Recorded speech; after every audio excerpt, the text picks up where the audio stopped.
Welcome back to Plot Recon, where thrillers get tactical. I am your host, Evan Graver. Today, I'm back to talk about the Donroe Doctrine again.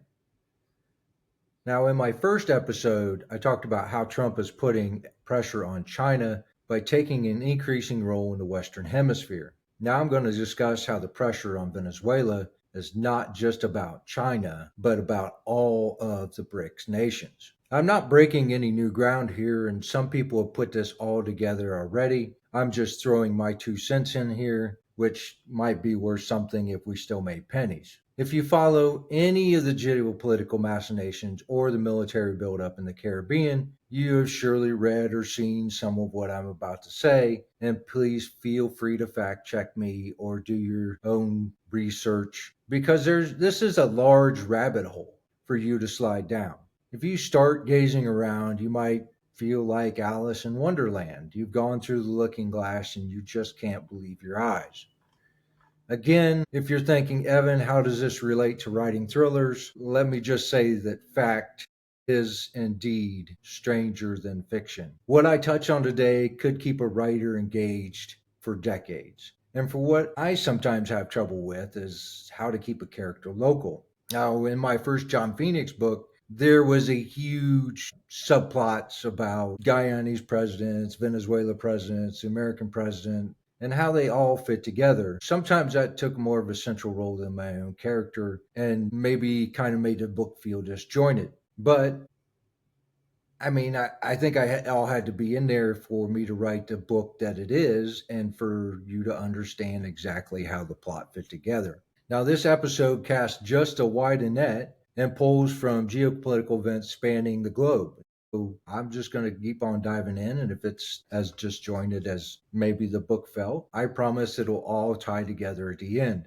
Now, if you're not familiar with the BRICS nations, that's Brazil, Russia, India, China, and South Africa. They started as a coalition of emerging economies aiming to challenge Western dominance, bolstering international trade in their own currencies and coordinating global economic governance. Of course, a collaboration like that always expands, and it's now up to 10 members, including Egypt, Ethiopia, Iran, and the United Arab Emirates. And you guessed it, Venezuela has positioned for membership. But their application is stalled due to resource sharing and geopolitical maneuvering, mainly from Brazil, who has raised objections about election fraud and gang activity along the border frontiers, which kind of seems disingenuous because Brazil has a lot of the same problems. Venezuela is, however, supported by Russia, China, and Iran, and as Ronald Reagan said, that's probably the axis of evil. Now, these countries think that Venezuela's massive oil and mineral reserves will help underpin their move away from global dependence on the US dollar and the euro. The goal isn't to replace the dollar, but find ways around the traditional payment system to avoid sanctions and sell their goods on the open market. Since the start of the Ukraine war, Russia has been excluded from the SWIFT international banking settlement system, which the West uses as a tool to implement sanctions. The problem here is that when a country can't settle their cross border trade in a traditional sense, they will either go to something like the BRICS have formed or step into the black market. Now, this is where the BRICS think they have an advantage. They want to provide an alternative to the US petrodollar, opting to move their business to the China CIPS system. So far, 30 countries have joined into the CIPS system.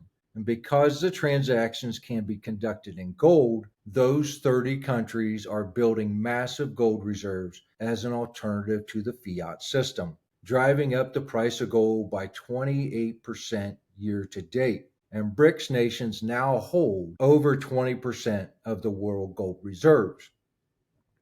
Beyond the CIPS, the BRICS met in Moscow in 2024 and voted to establish a precious metals exchange with the goal of creating a market environment based on real world supply and demand, where the sheer volume of trade will naturally establish fair and transparent pricing, particularly for gold, silver, and rare earth elements. Trump's aggressive trade outreach across Asia and South America isn't random.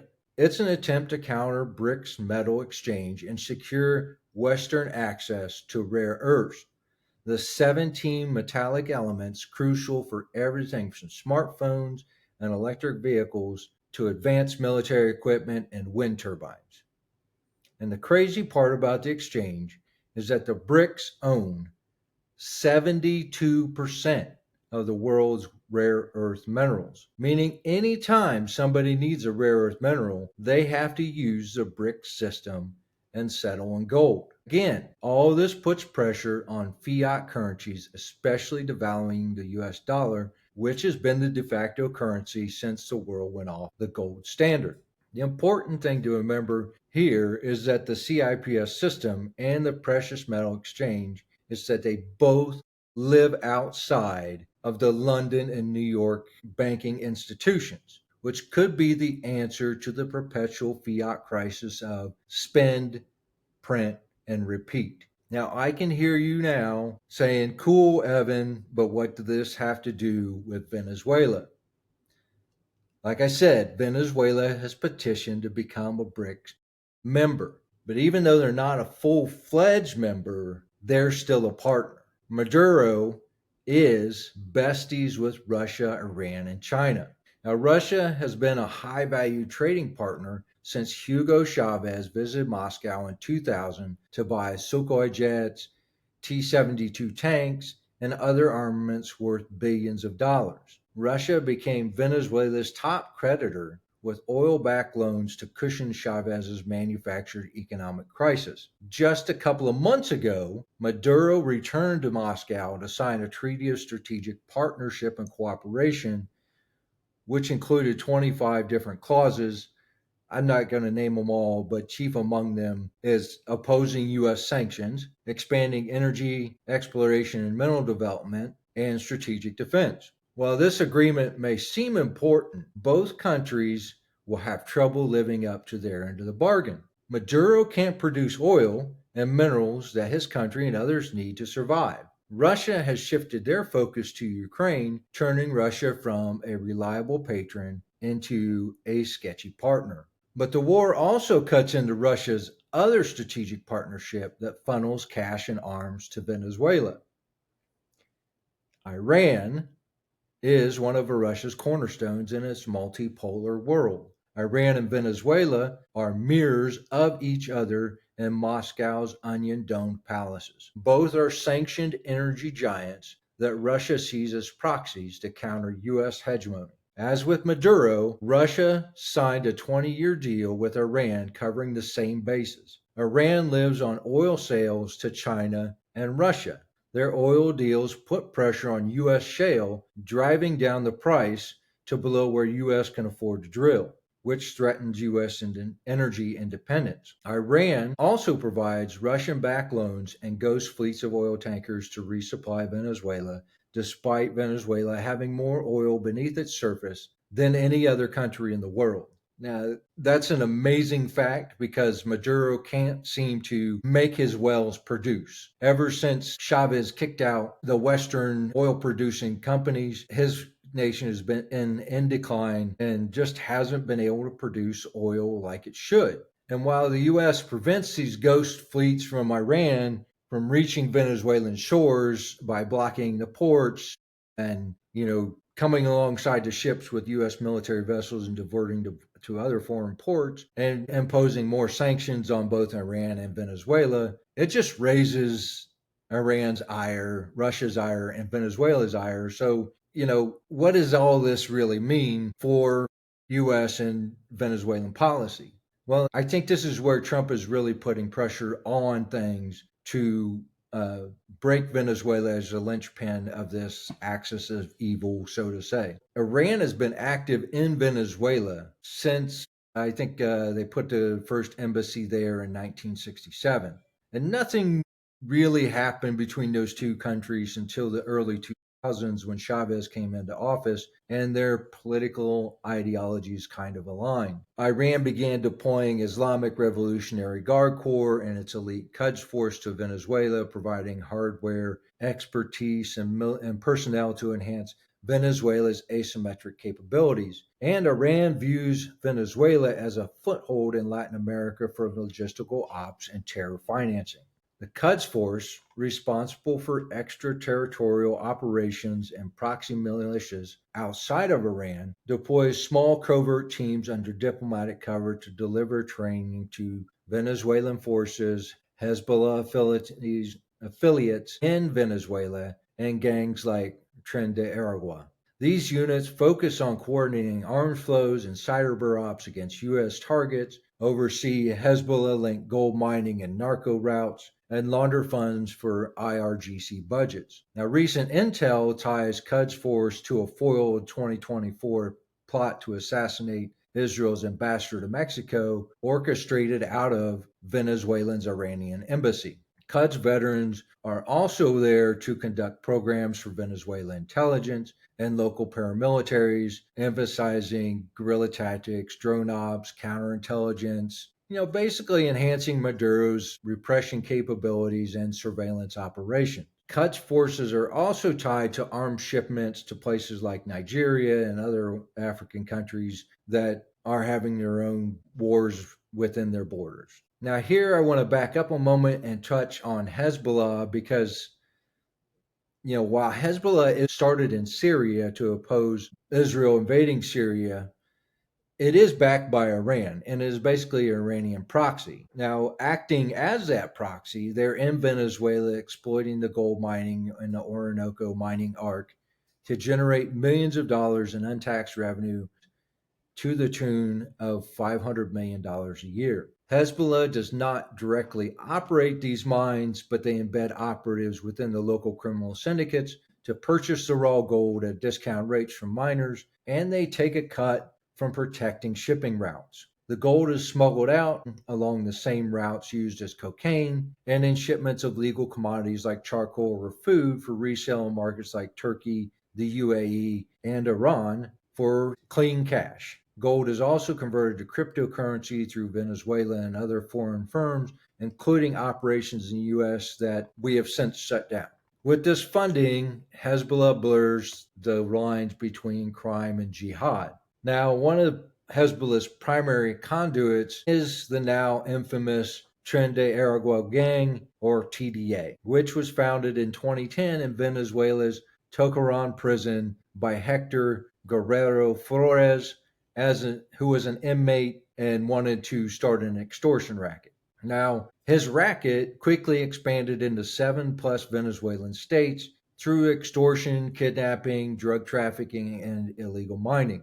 And Maduro's regime is paid handsomely to look the other way so that TDA can continue to operate.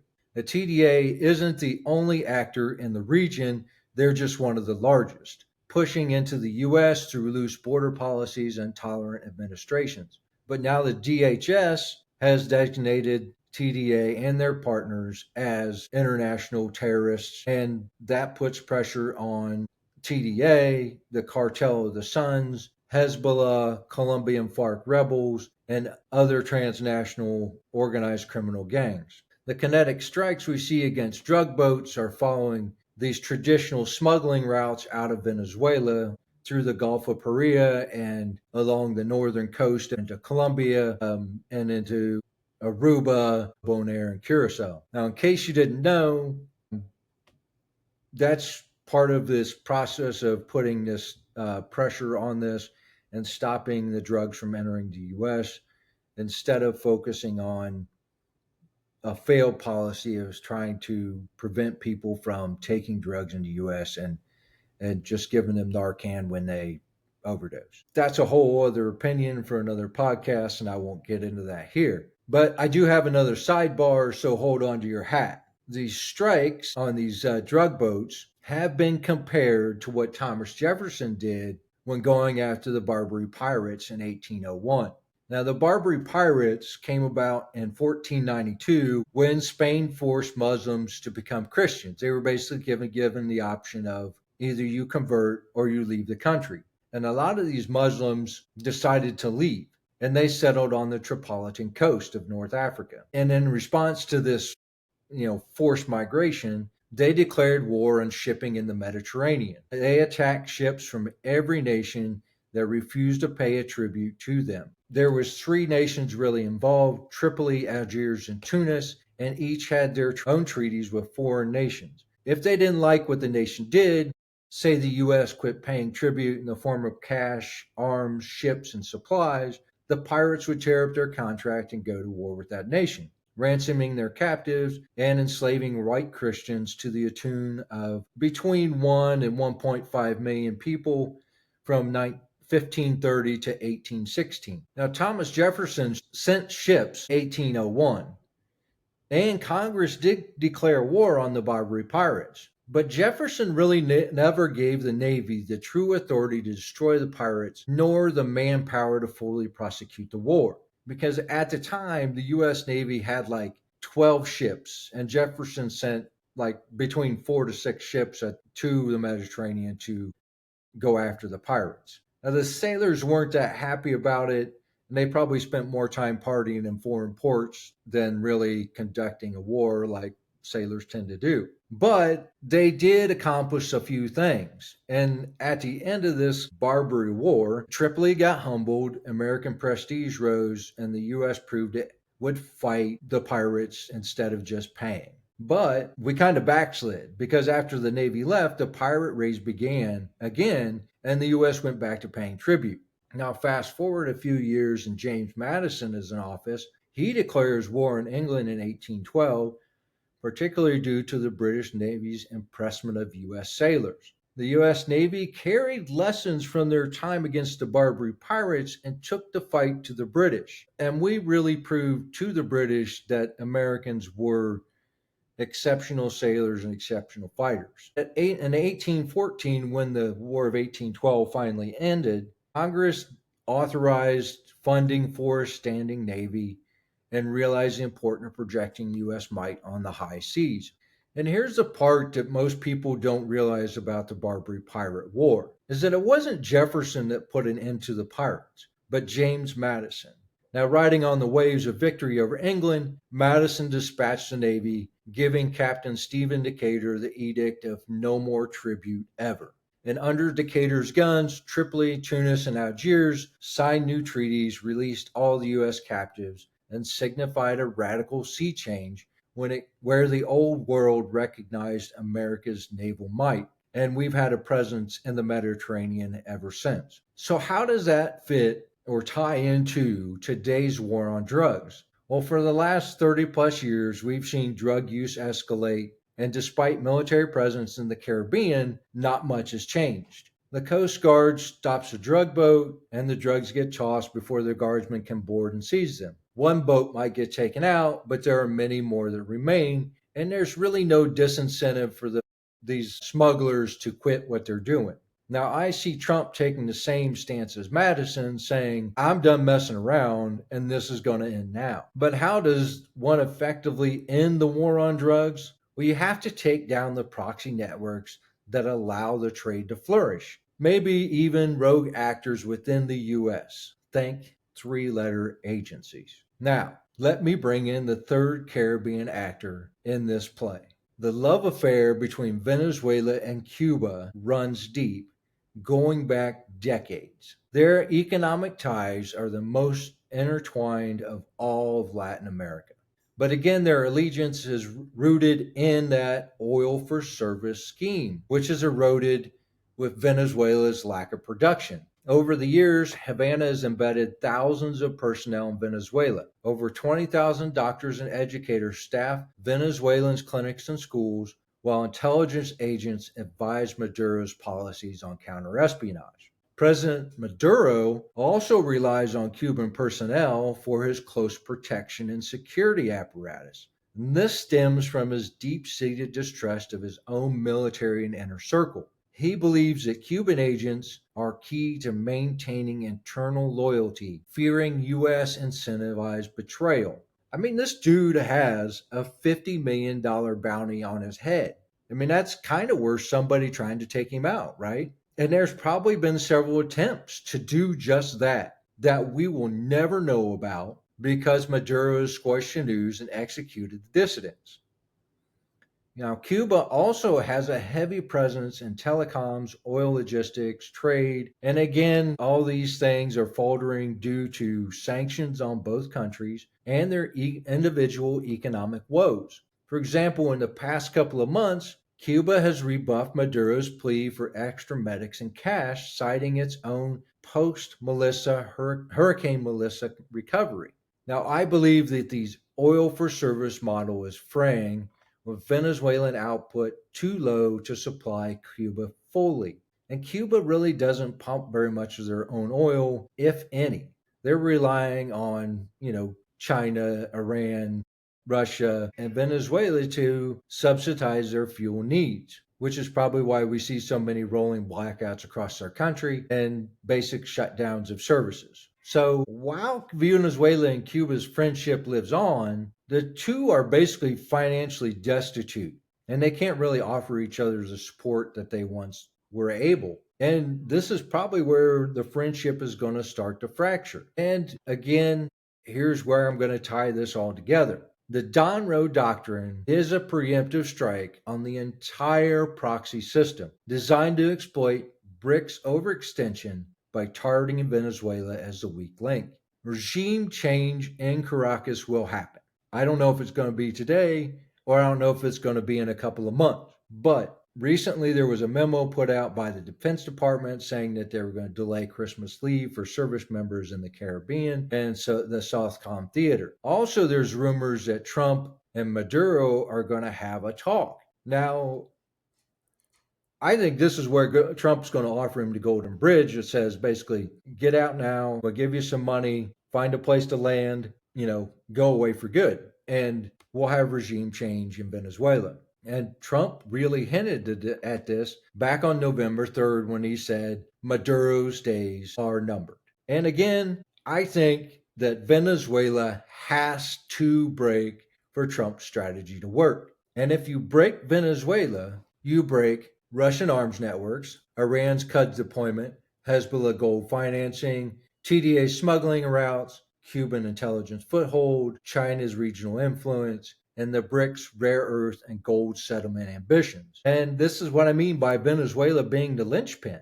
If Venezuela falls, everything upstream collapses. Sunlight is the best disinfectant, and the sooner or later that sunlight is coming. It's going to shine on every one of these networks, and we're going to put them out of business. And for thriller writers, if this isn't fodder for your next novel, I don't know what is. This is the kind of geopolitical pressure cooker where characters live or die, nations rise and fall, and the stakes feel real because they are real. Thanks for listening to me rant on this episode of Plot Recon. I hope you've enjoyed my speculation about South America and the Donroe Doctrine. If this episode hit the mark, share it, like it, leave a review, and subscribe wherever you get your podcast. And check out the merch section at evangraver.com. Grab a book, a shirt, a mug, or a sticker, and help me keep Plot Recon and my fiction flowing. I'm Evan Graver. Thanks for listening. Stay sharp, write hard, and keep your fiction tactical.